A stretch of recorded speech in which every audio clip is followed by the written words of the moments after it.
المذيع الاهلاوي او المعلق الاهلاوي اللي هو كأنه واحد قاعد في جمهور الدرجة التانية، بلاش الدرجة التالتة، لأن هو أسلوبه أسلوب معلق برضه. المعلق ده أهلاوي بطريقة في منتهى الاستفزاز، لدرجة إنه بيقول إن الكورة بتاعت طلائع الجيش لما بيجي يشير إلى الجون اللي طلائع الجيش جابته في أول 3 دقايق يقول عليه غلطة. غلطة مين؟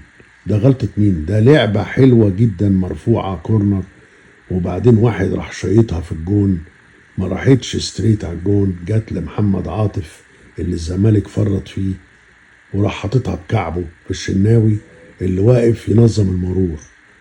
يبقى ده دفاع شوربة وفريق شوربة ومعلق بيحب الشوربة.